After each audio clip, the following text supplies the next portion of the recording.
नमस्कार, आप देख रहे हैं एफएम न्यूज। मैं हूं आपके साथ कांची बंसल। नजर डालते हैं उत्तर प्रदेश की अहम खबरों पर। मतगणना से पहले बुधवार को यूपी के अपर मुख्य सचिव गृह अविनाश कुमार अवस्थी और एडीजी कानून व्यवस्था प्रशांत कुमार ने प्रेस कॉन्फ्रेंस की। इस दौरान अपर मुख्य सचिव अविनाश कुमार अवस्थी ने निर्देश दिया है कि अफसर प्रतिशागियों की समस्या का समाधान करें। उन्होंने कहा है कि सभी मतगणना केंद्रों पर पर्याप्त पुलिस फोर्स तैनात है। जिला निर्वाचन अधिकारी सतर्क रहें और चुनाव आयोग के निर्देशों का पालन करें।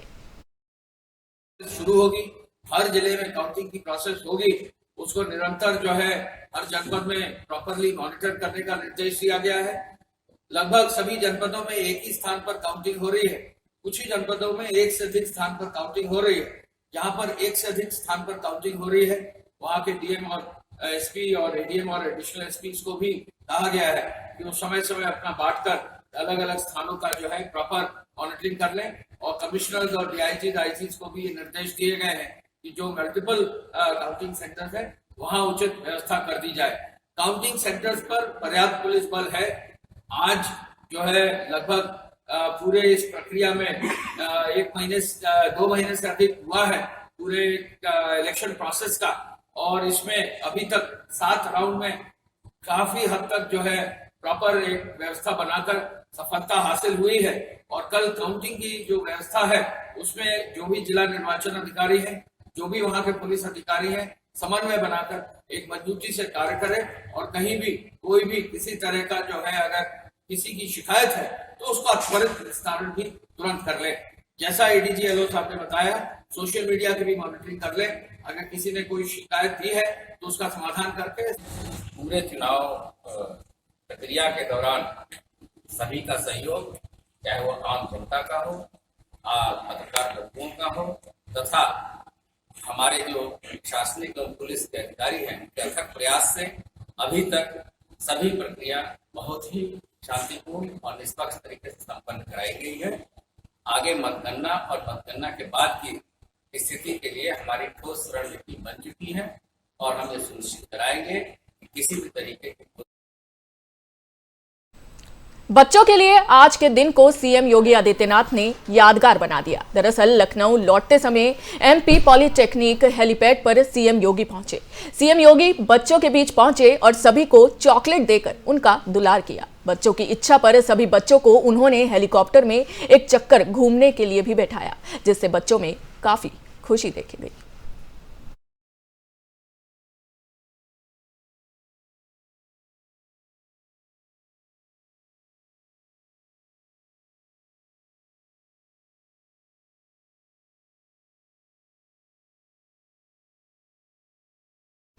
उत्तर प्रदेश विधानसभा चुनाव की मतगणना से पहले समाजवादी पार्टी ने वेबकास्टिंग की मांग की है। समाजवादी पार्टी की ओर से इसके लिए चुनाव आयोग को पत्र भी लिखा गया है। समाजवादी पार्टी ने 10 मार्च को मतगणना से पहले मुख्य चुनाव आयुक्त को पत्र लिखकर सभी जिलों के सभी निर्वाचन क्षेत्रों में मतगणना प्रक्रिया की वेबकास्टिंग और सभी राजनीतिक दलों को इसके लिए लिंक उपलब्ध कराने की मांग की है, ताकि मतगणना को लाइव देखा जा सके। सपा का मानना है कि पारदर्शी और निष्पक्ष मतगणना के लिए वेबकास्टिंग जरूरी है। निर्वाचन आयोग को लिखे पत्र में कहा गया है कि प्रदेश के सभी विधानसभा क्षेत्रों में मतगणना की वेबकास्टिंग कराई जाए। यूपी में मतगणना से ठीक पहले समाजवादी पार्टी ने मुख्य चुनाव आयुक्त को लिखे पत्र में कहा है कि 2022 के उत्तर प्रदेश विधानसभा सामान्य निर्वाचन में प्रदेश के समस्त जनपद की हर विधानसभा में मतदान के दिन 50% से ज्यादा के मतदान स्थलों पर वेबकास्टिंग कराई जाए। वेबकास्टिंग का लिंक भारत निर्वाचन आयोग, मुख्य निर्वाचन अधिकारी और जिला निर्वाचन अधिकारी को दिया गया था। आयोग के अवकादीन मतगणना को लाइव देख रहे थे।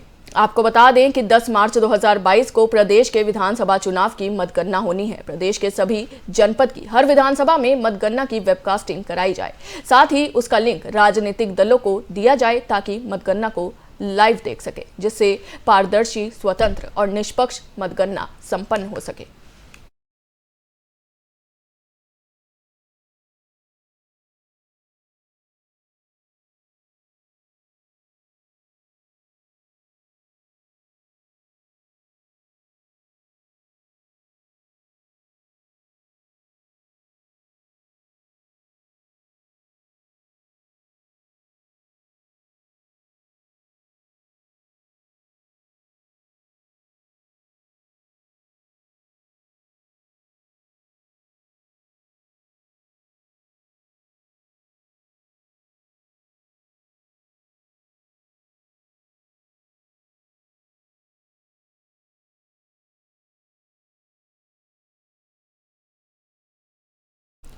यूपी में मतगणना को लेकर तैयारियां पूरी हो चुकी हैं। बता दें कि मतगणना कल सुबह 8 बजे से शुरू होगी। बुलंदशहर के मतगणना स्थल का जायजा लेने उच्च अधिकारी पहुंचे और मतगणना स्थल के बाहर पहरा दे रहे सिपाहियों को समझाते नजर आए। जायजा लेने आए अधिकारी ने कहा कि निष्पक्ष और शांतिपूर्ण तरीके से मतगणना के लिए सभी को आश्वस्त रहना चाहिए। वहीं मतगणना स्थल की निगरानी करते हुए विपक्षी नेता ने कहा कि वाराणसी की घटना से गड़बड़ी की आशंका बढ़ गई है। विपक्षी नेताओं ने कहा कि बिना जांच कोई वाहन अंदर नहीं जा सकता। वहीं मतगणना को लेकर बांदा में अर्धसैनिक बल और पुलिस की ओर से फ्लैग मार्च किया गया। इसके बाद डीएम सौम्य अग्रवाल द्वारा मतगणना केंद्र का निरीक्षण किया गया। आपको बता दें कि मतगणना केंद्र पर बिना पास के जाने पर सख्त कार्रवाई होगी। मतगणना के लिए माननीय चुनाव आयोग के निर्देश के अनुसार पुलिस की तरफ से पूरी व्यवस्था की गई है। इसमें त्रिस्तरीय सुरक्षा व्यवस्था मतगणना स्थल पर रहेगी। इनमें जो उसके सामने का हाईवे है उस पर रूट डायवर्जन रहेगा, जिसके लिए 9 तारीख को सभी प्रमुख अखबारों में उसको निकाला जाएगा। उसके हिसाब से जनता को एडवाइस किया जाएगा कि उसके हिसाब से अपना रूट डाइवर्ट रखें। यहाँ पर जो प्रत्याशी आएंगे उनको कोई भी विजयी जुलूस निकालने की परमिशन नहीं दी जाएगी। साथ में उनके जो समर्थक आते हैं उनको भी पीछे लगभग 100 मीटर के पीछे एक बैरियर लगाया गया है, वहाँ पर रोका जाएगा। इस पूरी व्यवस्था के लिए हमारे यहाँ 3 deputy SP, 2 company CAPF, 2 company PAC और साथ में लगभग उत्तर प्रदेश की 403 विधानसभा सीटों के कल नतीजे आ रहे हैं और सहारनपुर जिले के भी 7 विधानसभा सीटों के नतीजे कल घोषित हो जाएंगे। ऐसे में सहारनपुर में मतगणना को लेकर तमाम तैयारियां पूरी कर ली गई हैं। कल सहारनपुर की सभी 7 विधानसभा सीटों के लिए जनता रोड स्थित सेंट्रल वेयर हाउस में मतगणना सुबह 8 बजे से शुरू हो जाएगी। सबसे पहले सहारनपुर की रामपुर मनिहारन विधानसभा सीट के नतीजे घोषित होंगे, तो वहीं उसके बाद में सहारनपुर नगर विधानसभा सीट के नतीजे आएंगे। वहीं सेंट्रल वेयर हाउस के सामने समाजवादी पार्टी के कार्यकर्ता पिछले कई दिनों से लगातार कैंप लगाकर बैठे हुए हैं और सेंट्रल वेयर हाउस की निगरानी कर रहे हैं। इसके अलावा इस बार समाजवादी पार्टी ने सेंट्रल वेयर हाउस के बाहर मतगणना के दिन समाजवादी पार्टी अधिवक्ता महासभा के लोगों को भी मतगणना स्थल पर डटे रहने के लिए कहा है। मतगणना के लेके पुलिस की पूरी फुल प्रूफ सुरक्षा व्यवस्था सुनिश्चित की गई है। अगर हम सुरक्षा घेरा देखेंगे तो 3 टायर कोऑर्डिनेशन हमारा है पूरे मतगणना स्थल का, जिसमें आइसोलेशन कार्डन है। आइसोलेशन कार्डन को आप समझ लीजिए स्ट्रांग रूम एंड मतगणना स्थल, मतगणना का जो हाल है वो, उसमें कोई भी सिविल पुलिस हमारी नहीं है। उसमें हम सीपीएफ की फोर्स लगाए हैं और एक प्लाटून हर विधानसभा में सीपीएफ लगी है। आईटीबीपी के रूप में हमें 3 कंपनी मिली, उनको लगाया गया है।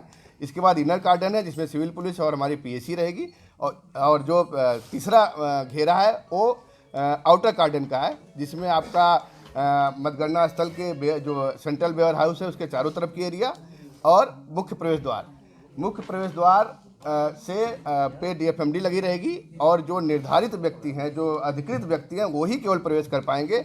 अधिकृत व्यक्ति में आप समझ सकते हैं कुछ तो मतगणना कार्मिक होंगे, कुछ मतगणना एजेंट होंगे और कुछ हमारे पुलिस और सुरक्षाकर्मी के लोग होंगे। इसके अलावा कोई भी व्यक्ति अंदर नहीं जाएगा। मीडिया इसके अलावा मीडिया के लोग। 10 मार्च को आने वाले विधानसभा चुनाव के परिणाम में कोई धांधली न हो सके, इसके लिए मतगणना केंद्रों पर कड़ी नजर रखने के पुख्ता इंतजाम किए जा चुके हैं। जालौन की तीनों विधानसभाओं के लिए मतगणना की तैयारियां शुरू हो गई हैं और तैयारियों का जायजा लेने खुद जालौन की जिलाधिकारी प्रियंका निरंजन मतगणना स्थल पर पहुंची। जिलाधिकारी ने उरई, कालपी और माधोगढ़ के मतगणना स्थल में जाकर हर पहलुओं की जांच की। साथ ही समस्त उपस्थित अधिकारियों को निर्देश दिए कि किसी प्रकार की कोई भी समस्या मतगणना के दिन ना हो।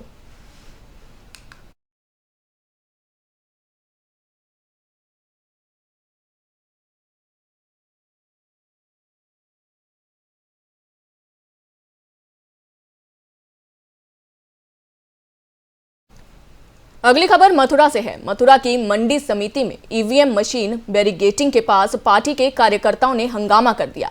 आपको बता दें कि मथुरा जनपद के चुनाव के बाद ईवीएम मशीन को मंडी समिति में रखा गया था, जिसकी देखरेख मथुरा प्रशासन के जिलाधिकारी और प्रशासनिक अधिकारियों और सीसीटीवी द्वारा किया जा रहा था। वहीं कार्यकर्ताओं ने ईवीएम मशीनों में सिस्टम से छेड़छाड़ करने के आरोप लगाते हुए सुरक्षा में तैनात कर्मियों को पकड़ लिया और हंगामा कर दिया। इस घटना के सूचना पर एसडीएम मौके पर पहुंचे और एसपी सिटी द्वारा कार्यकर्ताओं को समझा बुझाकर मामले को बहुत मुश्किल से शांत कराया गया।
फर्रुखाबाद में मंडी स्थित स्ट्रांग रूम की सुरक्षा व्यवस्था को लेकर प्रशासन अलर्ट मोड पर है। जिले में प्रशासन देर रात तक जिले के आला अधिकारियों का सातनपुर मंडी में जमावड़ा लगा रहा, जिसके बाद डीएम और एसपी ने सातनपुर मंडी स्थित स्ट्रांग रूम की सुरक्षा व्यवस्था का जायजा लिया। इस दौरान डीएम और एसपी के बिना जांच के जरूरी अनुमति पत्र के बिना किसी को अंदर न आने देने के सख्त निर्देश दिए गए हैं।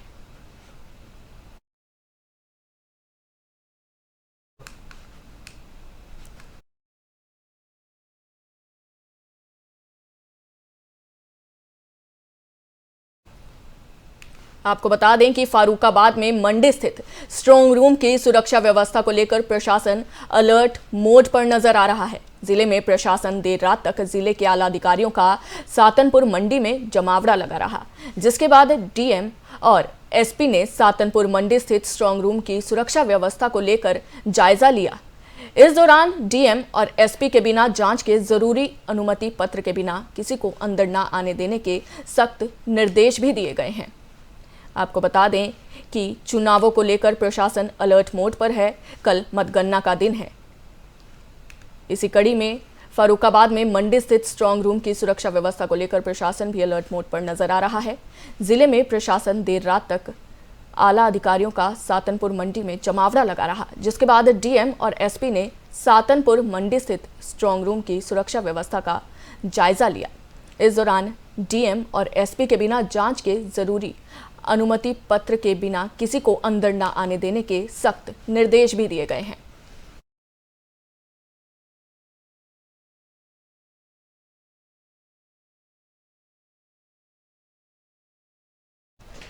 मुरादाबाद के एक थाने में पुलिस अफसरों के ठुमके लगाने का वीडियो सामने आया है। फिल्मी गानों पर पुलिस वालों ने ऐसा डांस किया कि महफिल जमा दी। वर्दी पहने पुलिस वालों के डांस का वीडियो सामने आने के बाद अफसरों ने कहा है कि थाने में बड़ा खाना कार्यक्रम था। पुलिस की भाषा में समझें तो अमूमन बड़ी और मुश्किल ड्यूटीज को सफलतापूर्वक निभाने की खुशी में ये आयोजन होते हैं। फिलहाल चुनाव को शांतिपूर्ण ढंग से संपन्न कराने की खुशी में ये बड़ा खाना आयोजन थाने में किया गया था। इसमें थाने के सभी पुलिस कर्मियों के लिए कटघर सर्कल और शहर के दूसरे सर्कल्स के पुलिस अधिकारी भी मौजूद थे। वर्दी पहने पुलिस वालों का डांस देखने को थाने के बाहर तक लोग जमा हो गए। थाने में इन पुलिस कर्मियों के डांस पर खूब तालियां भी बजी।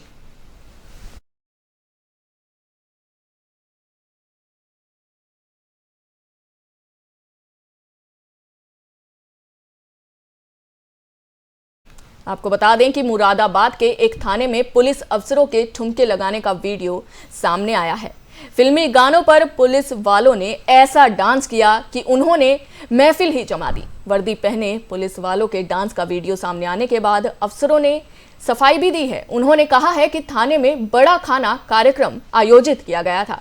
पुलिस की भाषा में अगर इसे समझा जाए तो अमूमन बड़ी और मुश्किल ड्यूटीज को सफलतापूर्वक निभाने की खुशी में ये आयोजन होते हैं। फिलहाल चुनावों को शांतिपूर्ण ढंग से संपन्न कराने की खुशी में ये बड़ा खाना आयोजन थाने में किया गया था।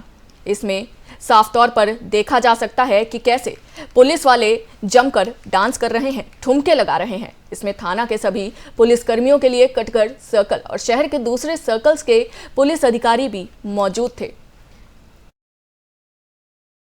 को साफ तौर पर इस वीडियो में देखा जा सकता है। फिल्मी गालों पर पुलिस कर्मियों ने ठुमके लगाए।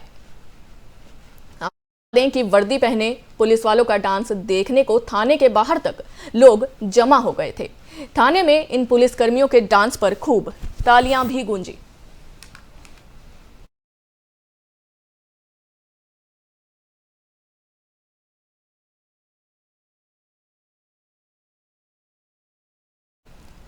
एग्जिट पोल आने के बाद समाजवादी पार्टी के प्रत्याशियों और कार्यकर्ताओं की प्रतिक्रिया का असर मंगलवार को दिखा। समाजवादी पार्टी के उम्मीदवारों और कार्यकर्ताओं ने जगह जगह ईवीएम की हैंडलिंग को लेकर हंगामा किया।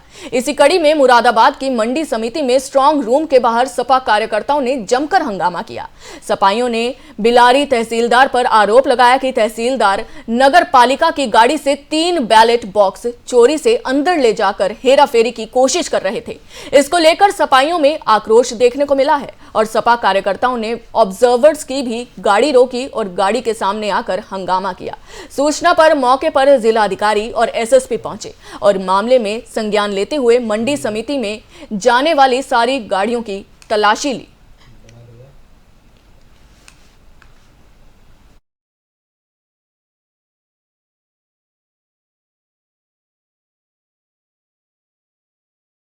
आपको बता दें कि एग्जिट पोल आने के बाद सपा के प्रत्याशियों और कार्यकर्ताओं की प्रतिक्रिया का असर देखने को मिला है। समाजवादी पार्टी के उम्मीदवारों और कार्यकर्ताओं ने जगह जगह ईवीएम की हैंडलिंग को लेकर हंगामा काटा है। इसी कड़ी में मुरादाबाद की मंडी समिति में स्ट्रांग रूम के बाहर सपा कार्यकर्ताओं ने जमकर हंगामा किया।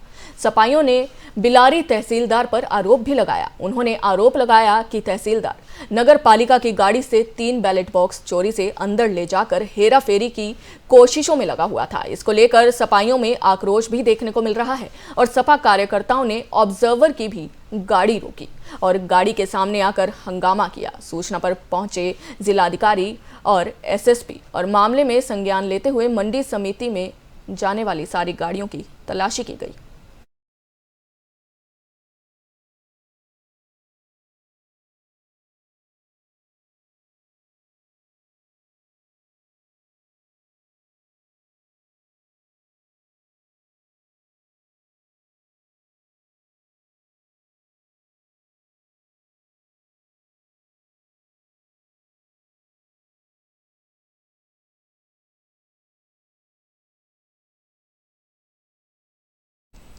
सिद्धार्थनगर जिले के डुमरियागंज विधानसभा क्षेत्र में भारतीय जनता पार्टी विधायक और प्रत्याशी राघवेंद्र प्रताप सिंह ने कहा कि उनको जान से मारने की धमकी मिली है। उन्होंने दावा किया है कि हिंदू युवा वाहिनी का प्रदेश प्रभारी और हिंदू के नाते उन्हें अपार जन समर्थन मिल रहा है और वे 10 मार्च को दोबारा विधायक बनने जा रहे हैं। इस वजह से विपक्षी हताश और निराश हैं और जान लेने का षड्यंत्र रच रहे हैं, लेकिन उनके मंसूबे पूरे नहीं हो पाएंगे। भाजपा प्रचंड बहुमत की सरकार बनाने जा रही है। योगी आदित्यनाथ दोबारा मुख्यमंत्री बनकर इतिहास रचने जा रहे हैं।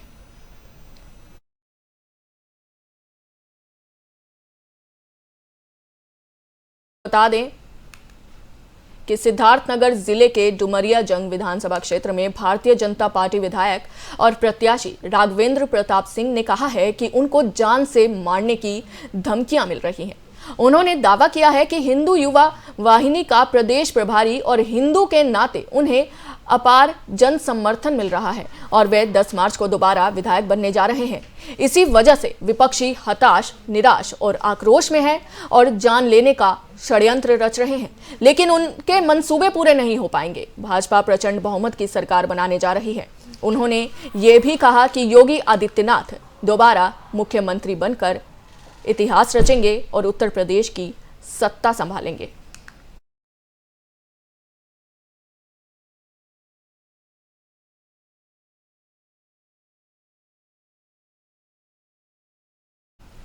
मऊ जनपद में प्रधान जिला न्यायाधीश राजवर्धन गुप्ता ने जिला न्यायालय परिसर से प्रचार रथ को हरी झंडी दिखाकर रवाना किया।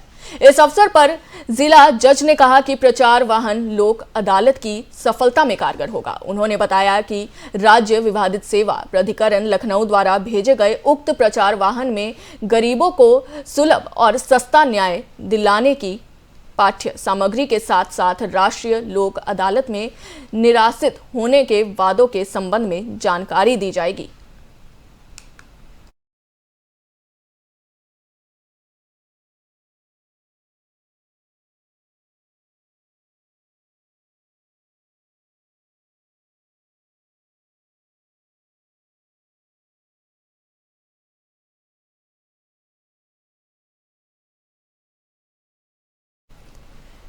इकोना थाना क्षेत्र के अंबेडकर नगर का मामला है, जहां ससुरालियों ने विधवा महिला की पिटाई की, जिसके बाद महिला की पिटाई का वीडियो भी सोशल मीडिया पर सामने आया, पर खूब वायरल भी हुआ।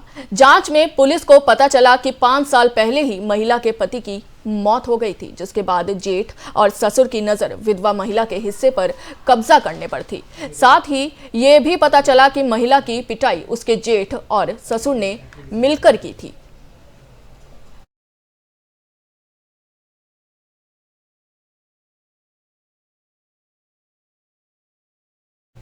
आपको बता दें कि इकोना थाना क्षेत्र से एक बड़ा ही हैरान कर देने वाला मामला सामने आया है, जहां ससुरालियों ने विधवा महिला की जमकर पिटाई कर दी, जिसके बाद महिला की पिटाई का वीडियो भी सोशल मीडिया पर जमकर वायरल हो रहा है। जांच में पुलिस को पता चला कि 5 साल पहले ही महिला के पति की मौत हो गई थी, जिसके बाद जेठ और ससुर की नजर विधवा महिला की प्रॉपर्टी पर थी, उसका हिस्सा कब्जाने पर अड़ी हुई थी। साथ ही ये भी पता चला कि महिला की पिटाई उसके जेठ और ससुर ने मिलकर की।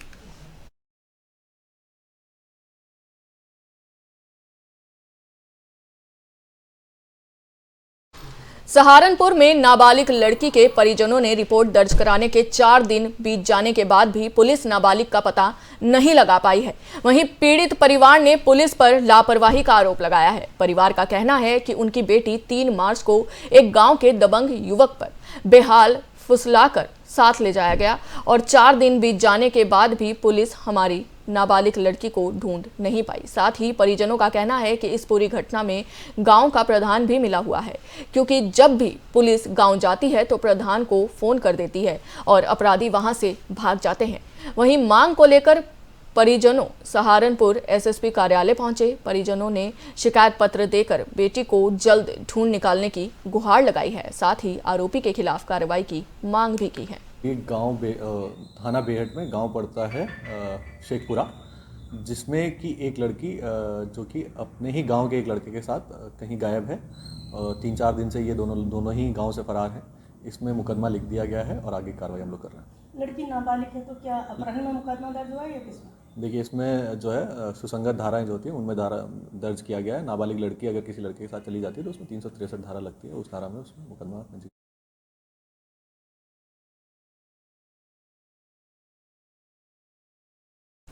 फर्रुखाबाद कोतवाली क्षेत्र के नई बस्ती मेंदाल मोट कारखाने में लगी भीषण आग सूचना देने पर बावजूद 3 घंटे तक फायर ब्रिगेड और पुलिस व्यवस्था की सहायता नहीं मिली, जिसके चलते सभी सामान जलकर राख हो गया और कारखाना मालिक को करीब 20 लाख रुपए का भारी नुकसान उठाना पड़ा। वहीं सूचना के बाद भी पुलिस मौके पर नहीं पहुंची, ना ही फायर ब्रिगेड की गाड़ियों की सहायता मिली। आपको बता दें कि फर्रुखाबाद कोतवाली क्षेत्र के नई बस्ती में कारखाने में भीषण आग लग गई। वहीं सूचना मिलने के बावजूद 3 घंटे तक ना ही फायर ब्रिगेड और ना ही पुलिस व्यवस्था की सहायता मिली, जिसके चलते सभी सामान जलकर राख हो गया और कारखाना मालिक कारोबारी को करीब 20 लाख रुपए का भारी नुकसान भी उठाना पड़ा। फायर ब्रिगेड की टीम नहीं पहुंची, जिससे आग पर काबू नहीं पाया गया। वहीं स्थानीय लोगों ने मिलकर कड़ी मशक्कत के बाद आग पर काबू पा लिया।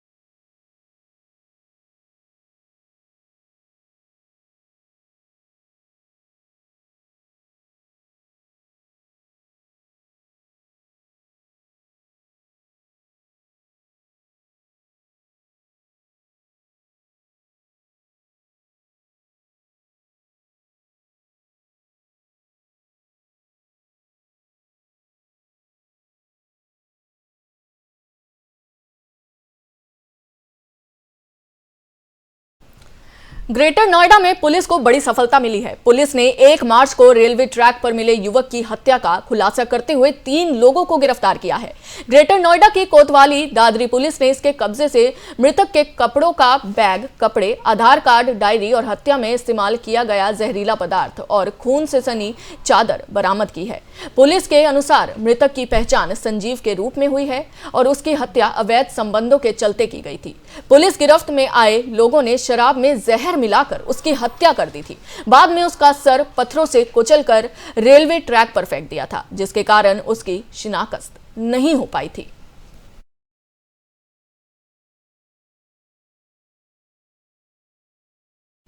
अभी के लिए बस इतना ही। देश और दुनिया की तमाम बड़ी खबरों के लिए बने रहिए FM न्यूज के साथ। जय हिंद।